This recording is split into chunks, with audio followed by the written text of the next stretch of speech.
Witam z Johannesburga w RPA. Dzisiaj szykujemy coś specjalnego, rozmowę z Jarkiem, który mieszka w RPA od 35 lat. Jarek miał ostatnio swój wywiad zrobiony na kanale Jak to daleko u Tomasza. Bardzo pozdrawiam, super wideo robisz.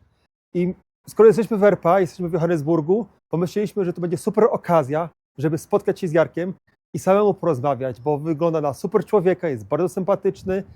Może warto pójść spotkać się na kawę. Jarek wyprowadził się do RPA w latach 90. Miał okazję zostać w Niemczech, miał pracę w Niemczech, ale potem dostał ofertę pracy w RPA. Długo się nie zastanawiał i wyjechał. Już od 35 lat jest tutaj, pracuje, żyje, mieszka. Jest dużo informacji krążących na temat RPA, na temat bezpieczeństwa. I dużo osób nie polecało wyjazdu do RPA. Mówią, że jest to bardzo niebezpieczny kraj, że nie będą ryzykować i tak dalej. Ja już jestem drugi raz. I myślę, że jest to piękny kraj, jest to niesamowity kraj i każdemu to polecam. Oczywiście trzeba bardzo uważać, nie wychodzi się po zmroku, nie jeździ samochodem w nocy, ale oprócz tego jest niesamowicie. Cześć Jarek. Cześć. Bardzo miło by Cię Miło poznać. również. Bardzo dziękuję za to, że znalazłeś trochę czasu dla nas. Cała przyjemność Jestem moja. pod wrażeniem. Zobaczyliśmy informację na Twój temat na kanale Jak to daleko u Tomasza. Bardzo pozdrawiamy Tomasza. Ja również pozdrawiam serdecznie. Em, Tomka. Bardzo nam fajnie, miło, że znalazłeś czas, bo nie widzieliśmy, czy jesteś, pracujesz. Z tego, co mówiłeś, dużo pracujesz. No dużo, 7 dni w tygodniu pracuję. Wiesz, Paweł, ja robię wycieczki już do 25 lat, prawie. I po całym RPA. Łącznie z Lesotho, łącznie z Swaziland, czy... Eswatini. Eswatini teraz. Tak, także wiesz, to już jest sporo. Także sam mam moją firmę, sam prowadzę. Sam jeżdżę, w zależności gdzie jedziemy. Oprócz tego mam większe busiki, gdzie mam kierowcę tak samo. Także to robię już tyle lat. Mówiłeś, że masz licencję Rangera do Tak, jestem honorowy ranger na Kruger National Park. Tak? Kruger Park. Ale na czym to polega, honorowy ranger? To jest dobre pytanie. To na zasadzie musimy pracować za darmo w Kruger Parku. Po prostu dać to do Sun Park, czyli do South African Parków Narodowych. I po prostu to są różne prace. Albo na zasadzie, wiesz, jakieś reparacje, jakieś naprawy w Kruger Parku, czy tam jakieś nawet ścinanie drzew zwykłe, czy cokolwiek, wiesz.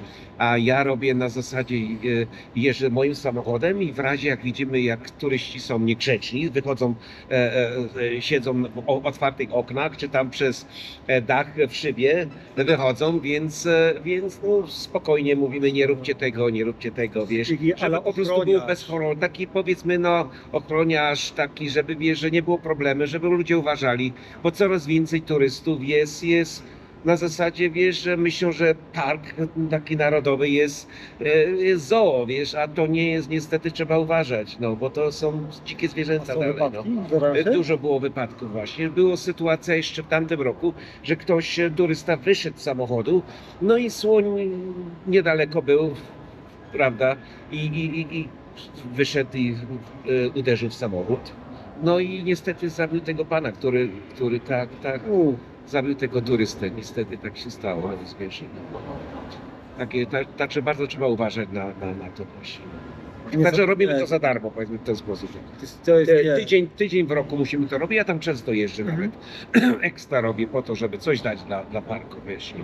Mówisz, jesteś 35 lat. 36 już jedzie, tak, 36 już. Jak tyle wytrzymałeś? Ach, super. Nie łatwo było, nigdy początki nie są łatwe, no ale wiesz, no jest pogoda, są mili ludzie, jest klimat dobry, bo to chodzi o klimat. No, klimat jest bardzo fantastyczny, gdziekolwiek jesteś, czy to w Johannesburgu, czy to w Durbanie, czy w Kapsztadzie. Każdy ma swój inny klimat, powiedzmy w ten sposób, bardziej europejski w Kapsztadzie, bardziej taki wilgotnawy w Durbanie, no i tutaj jest suchy, bo jesteśmy na 1700 metrów nad poziomem morza, tak jak w tej chwili siedzimy tutaj, jesteśmy chyba, ja patrzyłem w samochodzie, na 1650 metrów nad poziomem morza w Santoni. Także wysoko, także jesteśmy w górach, no, kapitalnie. Ogólnie powiem Ci, że Johannesburg mnie trochę zaskoczył pozytywnie. Ja wiem, że są niebezpieczne dzielnice, bo są, jak CBD, Tak. ale są bardzo bezpieczne, gdzie obecnie my jesteśmy. Tak. Ale mi się ogólnie też podoba, mają, jak czytałem o tym, 1 000 000 drzew. Tak. Sadzą tyle drzew. Bardzo ciekawe, bardzo masz dobre wiadomości właśnie o RPA. Tu było 140 lat temu, Paweł, nie było w ogóle drzew, które w tej chwili widzimy. Szczególnie dużo jest tak zwanych jacaranda czy jacaranda drzewa, które są sprowadzone z Brazylii. Słuchaj, to jest tak zwany, my jesteśmy wysoko, więc ta roślinność była bardzo niska tutaj i to jest jedyne miejsce na świecie, gdzie ludzie tyle drzew posadzili. Ale wciąż Czyli sadzą. Wciąż sadzą, tak, tak. Niesamowite. To jest niesamowite. Dużo ludzi przyjeżdża, myślą, że Afryka to będzie jakaś sawana albo coś. Jak zobaczą tyle roślinności, tyle drzew, to zaskoczeni. No. A szczególnie w listopadzie, jak jest piękne te jacaranda drzewa, pięknie są liliowe kwiaty. Coś wspaniałego. Ale Kruger mnie też tym zaskoczył. Też. Bo ja myślałem, jak się ogląda filmy, safari, się jedzie tego, to płaszczyzna, dużo zwierząt, a Tak. tu wjeżdżamy do Kruger, mamy jakieś safari, a tam tu drzewa, tu jakieś burz, coś tam, zwierząt chowają się. Tak jest. Mówię, kurde, jak to Zmienia się. jest, nie? W momencie, jak wjeżdżasz do parku, zmienia się. Słuchaj, jedziesz powiedzmy tam 40 km, niziutko, albo nie ma nic. Naraz, słuchaj, piękne drzewa, pięknie, cudownie i jakieś woda jest, słuchaj, dla zwierząt. No kapitalnie, wysokie drzewa. Później znowu jedziesz 20-30 km, znowu inna roślinność. Tak. Także to jest właśnie ten plus w Kruger Parku, że ciągle się zmienia. No zresztą cała Afryka, RPA znaczy, co 200 km są inna roślinność, jest inna, prawie klimat się zmienia, cieplej, zimniej, inni ludzie. No jest coś pięknego. Powiedzmy, jak jedziemy z Johannesburga do Kruga, z Kruga aż do Kapsztadu, są piękne wycieczki. A jakie jest twoje ulubione miejsce w RPA? Gdzie lubisz przebywać najwięcej? Ja przebywałem wszędzie. 2 lata mieszkałem w Durbanie, 2 lata w Kapsztadzie i resztę w Johannesburgu. No ja dalej lubię Johannesburg. No mimo wszystko. No klimat, mój dom jest tutaj klimat jest bardzo dobry. Ludzie mimo wszystko, jak co tam media mogą mówić, co chcą, ale są bardzo mili tutaj.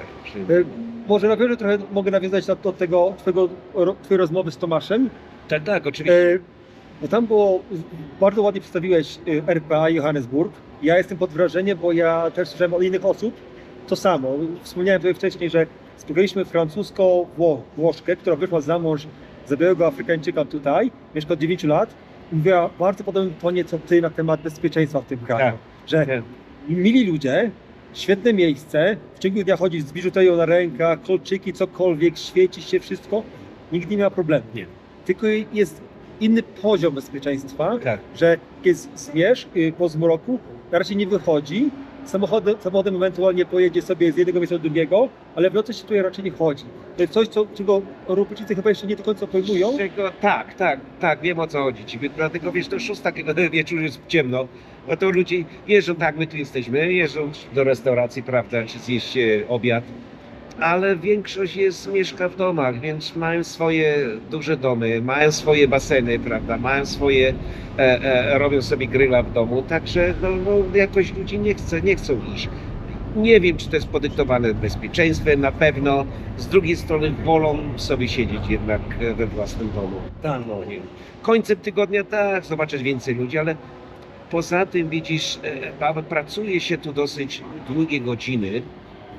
6, wyjeżdża 6, 7 wieczór, przyjeżdża tak samo 6, 7, 8 wieczór.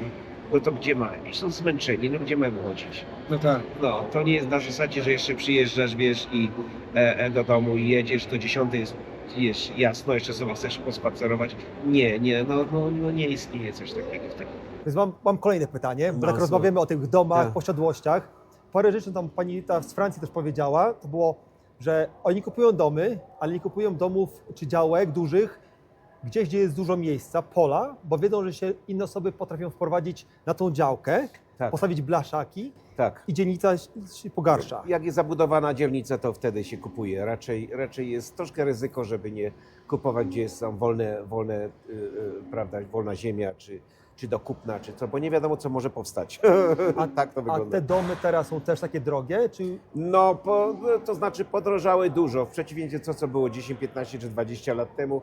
No wiadomo, to dosyć poszło do góry. No, szczególnie Kapsztad, dużo jest tak zwana, prawda, lokalna emigracja, prawda. do Kapsztadu. No ale z tego co wiem, bo ja przecież też kiedyś pracowałem, sprzedawałem domy przez jakiś czas, znowu tak drogo jest w tej chwili w Kapsztadzie, że ludzie z powrotem przyjeżdżają do Johannesburga, bo jeszcze powiedzmy w Kapsztadzie może być za 3 miliony 2-3 pokoje, powiedzmy jakieś tam małe mieszkanie, randów, mówimy w randach, a za tę samą cenę jest dom w Johannesburgu. No właśnie. Także no jest więcej pracy niż na przykład w Kapsztadzie, prawda? No, także jest z powrotem ludzie przyjeżdżają tutaj. Ale że jest więcej pracy tutaj niż w Kapsztadzie, to trochę zdziwiło mnie Tak, to. no tu jest więcej firm. W Kapsztadzie nie jest... Bo stolica, nie? Stolica jest Pretoria, są 3 stolice. Aha, no tak. Stolica jest No Pretoria, właśnie. pół roku Pomyliłem się. Pretoria, pół roku Kapsztad jest taka finansowa stolica Bloemfontein. 400 kilometrów od Johannesburga. No ale jest, bo jest dużo firm, prawda, w Johannesburgu. No i tu, gdzie my jesteśmy, Sandton, no to jest właśnie taki hub biznesowy, dlatego tu są biura. Są tak, nowe biurowce, duże, wszystko, ładne. Tak. To, no, jak ja pamiętam, to tu tego nie było nawet. No. Tego A to z nie daleka było, go widać, ale jak się on ma fajnie tylko jedzie. 5 lat, no, także to były małe domy. To się zmieniło przez ostatnie 30 lat, 35 to się zmieniło. Nowe centrum biznesowe, Biznesowe, nie? Nowe tak. CBD. Wcześniej było właśnie Johannesburg, a teraz się zmieniło na Sandton. Tak. To teraz pytanie, wracając do domów, bo ludzie mają duże domy, Tak. duże posiadłości, ogrodzone i tak dalej. Tak. I na pewno wiem, co chcesz powiedzieć, bo są druty i rozumiesz jakieś te kolczaste i druty pod prądem, tak? Tak. To mnie zainteresowało. Mhm. Jedna rzecz, co powiedziałeś w poprzednim wywiadzie, jeden z głównych powodów, dlaczego ludzie to mają, to jest ubezpieczenie. I to jest mega punkt, który ludzie nie zwracają uwagi. To jest duży plus, bo wtedy płacisz o dużą nieubezpieczoną, bo wiesz, że nikt nie będzie chciał, czy nikt cię nie ukradnie. Wiadomo, jak ktoś wejdzie do domu i zacznie kraść, zabierze wszystko, no to ubezpieczenie musi zapłacić, jak jestem ubezpieczony. A tu masz, wiesz, no i czuję, nie wiem, ja tego nie miałem przez chyba 25 lat, założyłem to jakoś 10 lat temu. No i takie dziwne było dla mnie, no ale później człowiek się przyzwyczai do tego. Słuchaj, czuję się bardzo bezpiecznie, nie ma sprawy. A nie czujesz się jak w klatce? Nie, w ogóle. Znaczy, do wszystkiego się można przyzwyczaić. Tak samo się można, ja zawsze mówię, możesz mieszkać w wielkim domu, ale możesz się przyzwyczaić do jednego pokoju i jesteś zadowolony w tym jednym malutkim pokoju. Także do wszystkiego się można przyzwyczaić. To prawda. A inne pytanie na temat tych domów, ludzi zostających w domach. Ja wiem, że tutaj serwis, służba w domu jest tańsza. Też ludzi traktują jako rodzinę. Jako rodzinę, ale tak. czy większość białych osób ma osoby, które pomagają w kuchni, sprzątają takie rzeczy? Tak. To jest całkiem normalne już to jest przez lata, przez generacje. Także tu każdy ma swoją sprzątaczkę, ogrodnika. Dużo kobiet na przykład nie wie, jak włączyć maszynę do prania. No niestety tak to wygląda. Ogrodnik jest, prawda, czy tam raz w tygodniu, czy 2 razy w tygodniu, no wiesz, no i to jeszcze ludzi stać, chociaż już pomału, z powodu tego życie zaczyna być dosyć drogie, mniej ludzi stać na właśnie coś. Jak ja przyjechałem, Paweł, jak ja przyjechałem zaproszony do jednego domu, to było 6 sprzątaczek, 2 nanie i 4 ogrodników. O kurwa. W jednym domu było. To jest ja byłem niesamowite. Ja A ja sam wszystko w ogrodzie robię. No ja byłem zaszokowany wtedy. No to były właśnie jeszcze początek 90. No to już się też zmienia wszystko. No. A czy może wiesz, jaki to jest koszt tego, takiej osoby? W zależności jak, powiedzmy w tej chwili jest koło 5-6 tysięcy randów, to jakieś 1,5 tysiąca, dobrze mówię, złotych, jakby to przeliczyć. Na miesiąc. To 1200 do 1500 w zależności, nawet może być za jedną osobę. Za jedną osobę, tak, Okay.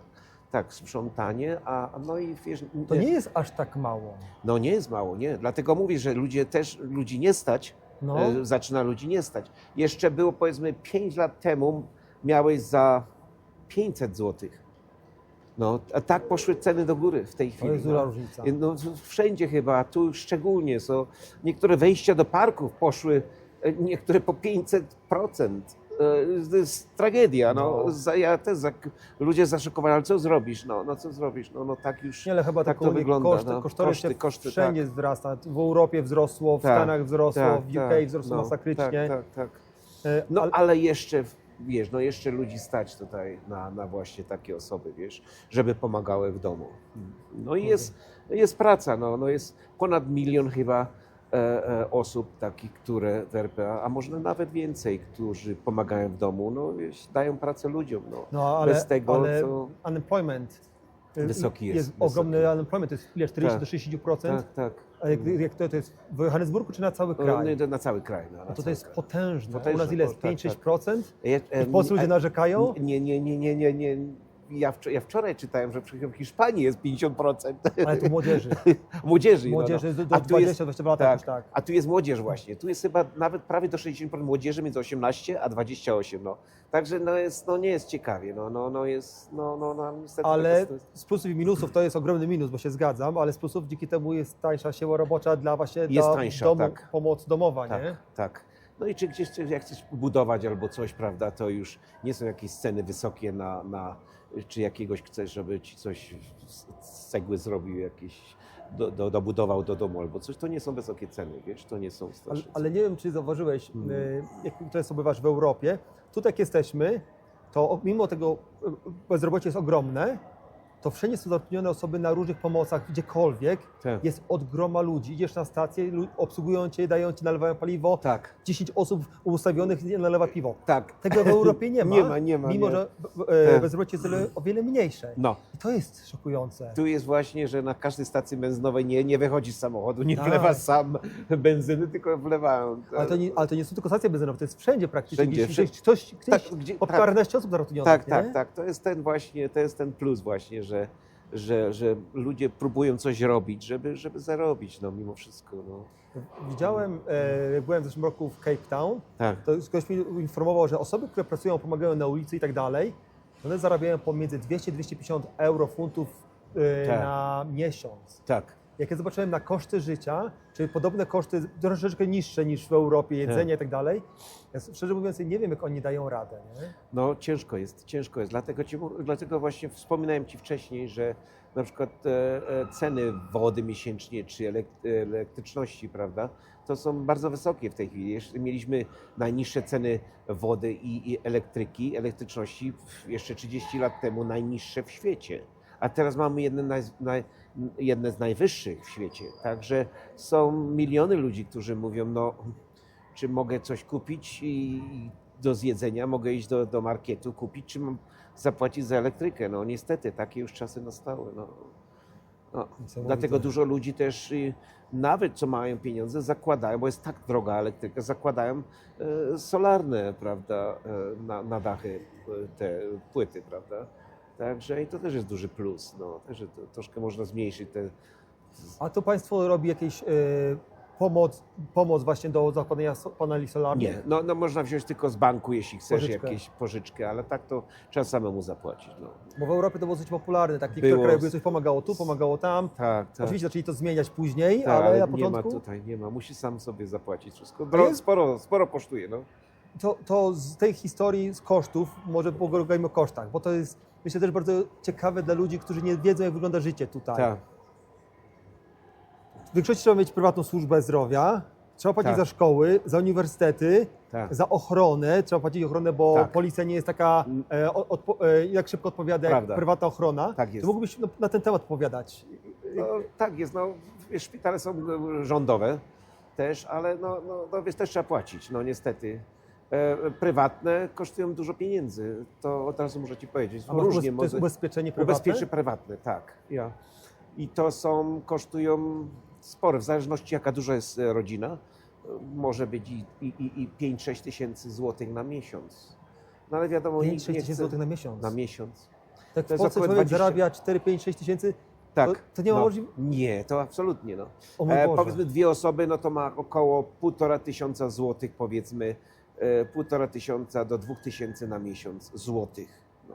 No, To jest też sporo, tak. ale wiadomo, ale wtedy możesz iść, prawda, do apteki i tam za powiedzmy 20 000 randów możesz kupować jako, wiesz, z tego nie płacisz nic, Tak. no, z własnej kieszeni. Oprócz tego jeszcze idzie do szpitala, też nie płacisz, no. Także tylko jedynie tam czasami lekarz albo coś, co może zapłacić. No ale jak masz raka, Ale idziesz do porządnego szpitala, jak to masz, to ubezpieczenie. ale jak odpukać dostaje raka, Tak.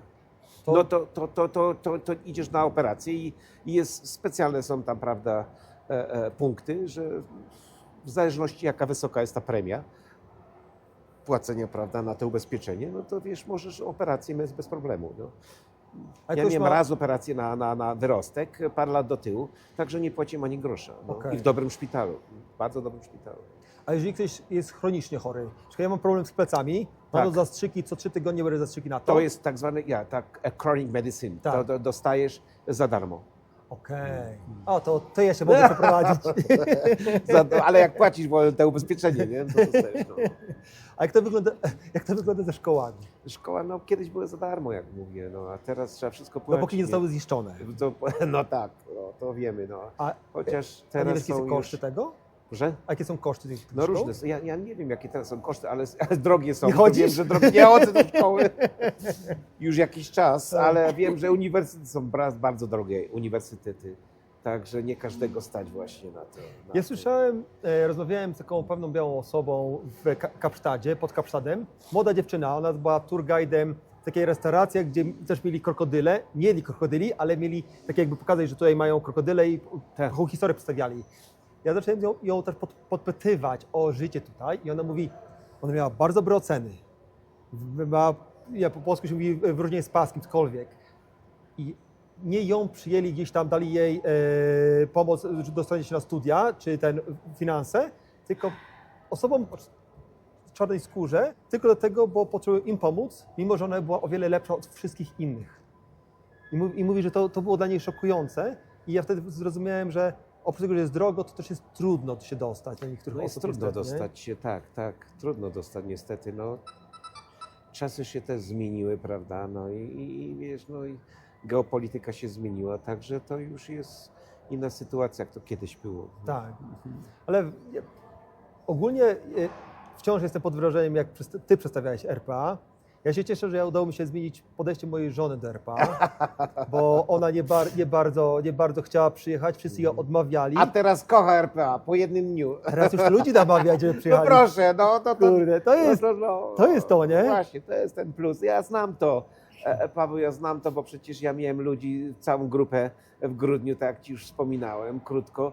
I wiesz, po 2-3 dniach zmienili, wiesz, byliśmy nieznajomymi, a po 3 dniach byliśmy już prawie taką zgraną grupą, a po 17 dniach już byliśmy rodziną, słuchaj. Ale wiesz, No i ja to myślę, tak że wygląda tutaj. Z twojego charakteru troszeczkę. Jesteś bardzo otwartą osobą, uśmiechniętą i No to wiesz, jesteśmy cały dzień pomaga. od rana do wieczora. W momencie przylatujesz tutaj, jedziemy od razu, wiesz, w fajne miejsca. No i widać, że wiesz, ludzie otwierają oczy, Paweł. No, to nie jest to, co się mówi, co nawet ludzie, którzy tu byli wcześniej, jakoś określają w takich różnych właśnie ciemnych obliczach, ale to niestety to nie jest aż tak tragiczne. To też musi wiedzieć, z kim jedziesz, Tak. gdzie jedziesz, gdzie staniesz, słuchaj, no to wiesz, to ktoś musi być przez tyle lat właśnie takim operatorem.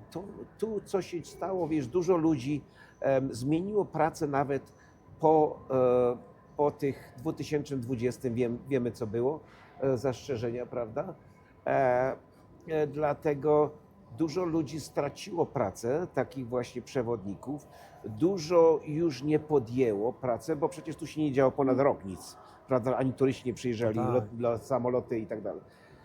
Nie przylatywały. Także dużo się zmieniło, a nowi ludzie, nowi przewodnicy, no niestety nie mają tego pojęcia, co ktoś, kto pracuje już ponad 2 dekady. No to już zupełnie jest inaczej.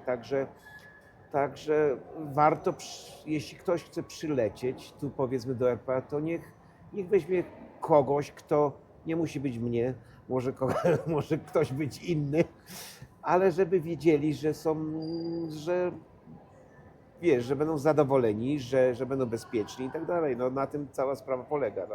Ja nie próbuję siebie tu reklamować, ale wiesz, chodzi o to, żeby po prostu jak ktoś chce przyjechać, niech odpocznie, może nie bierze tego, wynajmuje samochodu, bo to są różne też sytuacje, prawda, z tym.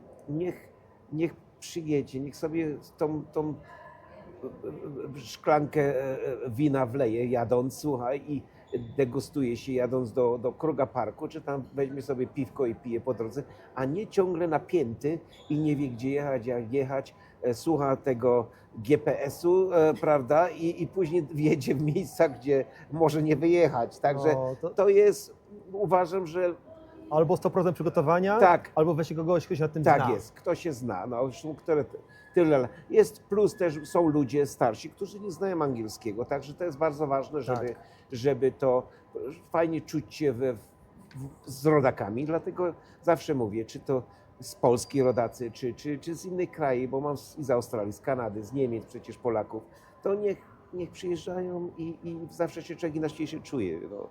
I mówimy o tym samym językiem, prawda? Tak. Opowiadano o tych... Ja mówisz ładniejszym językiem niż ja. Mi czasami słów brakuje. Nie, coś ty, klasa, także wiesz, no i fajnie, czy sobie gryla wieczorem zrobimy gdzieś tam w Kruga Parku, przy rzece, wiesz. South African Braai. Tak, To tak się jest. proszę, Paweł wie wszystko, no.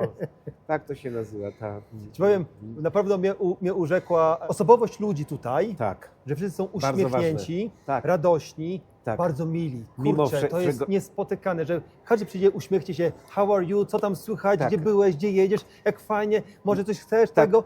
To jest Święta niesamowite. prawda. nie? To jest co ludzi później przyjeżdżają po 5 razy co roku. Tak. Tak. Spotkałem pod Cape Town, w Kapsztadzie, spotkałem polską rodzinę. Chodziłem sobie sam, nagrywałem tego, jak to ja, sam na siebie patrzę i słyszę polski niedaleko. Podchodzę, powiedziałem dzień dobry i zaczęliśmy chwilę rozmawiać. Była rodzina, 8 lat pod rząd, przyjeżdża do RPA. No to właśnie mówię. Powiedzieli to Tak. samo, mówią, jeżdżą, biorą Tak. samochody, tylko że oni już tyle razy to już wiedzą gdzie co. Gdzie co, I sobie tak. jeżdżą, mówię, co rok w rok, bo zakochali się. No to ja mam właśnie tego jednego mojego znajomego, który co roku przylatuje tutaj na miesiąc. Grzegorz No. Sosnowca. No, Pozdrawiamy. pozdrawiamy. No, jak najbardziej, to nie? jest bardzo kapitalnie. No.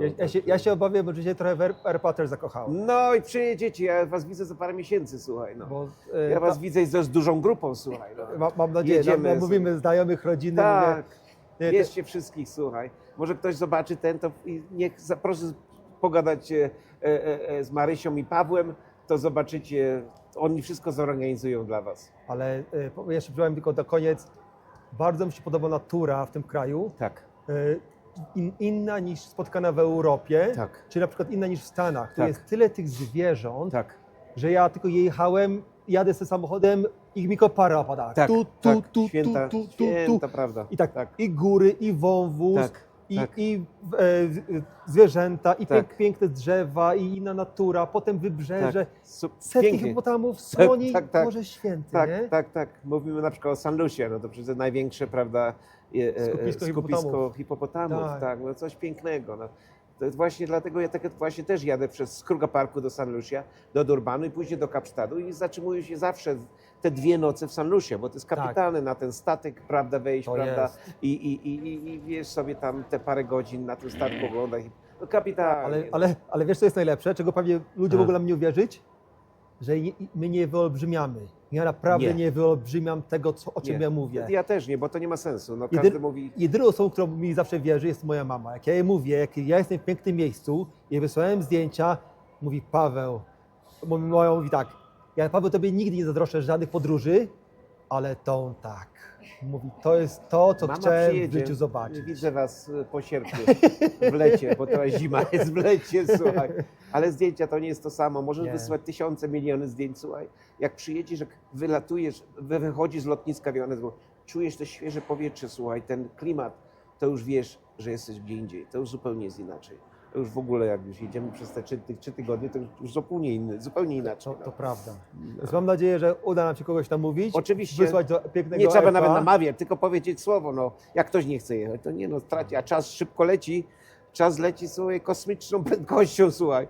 Przylatujcie, To nie prawda. zapomnijcie jedno, 30 lat temu, jak byłem w Kruger Parku, jak wjeżdżałem do Kruger Parku, to było nosorożców jak impali. Jedna, wiesz, impala Teraz takie te bardzo sarenki. mało, No. tak. To było jedna, teraz możesz ich cały dzień przejechać i nosorożca nie znajdziesz. No niestety mamy ten problem z kłusownikami, no Tak. ale jakoś tam próbuję to robić, ale wiesz, za jakieś następne 30 lat to będą Nie dzieci wiadomo. oglądać w książkach. Tak. Także Kapsztad zostanie Kapsztadem, Johannesburgiem, ale przyjeżdżajcie, zobaczcie jeszcze te zwierzęta.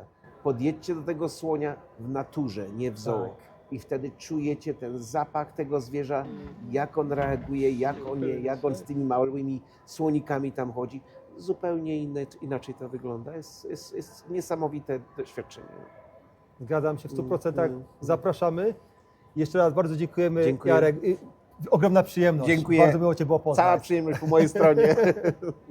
Cześć. Cześć.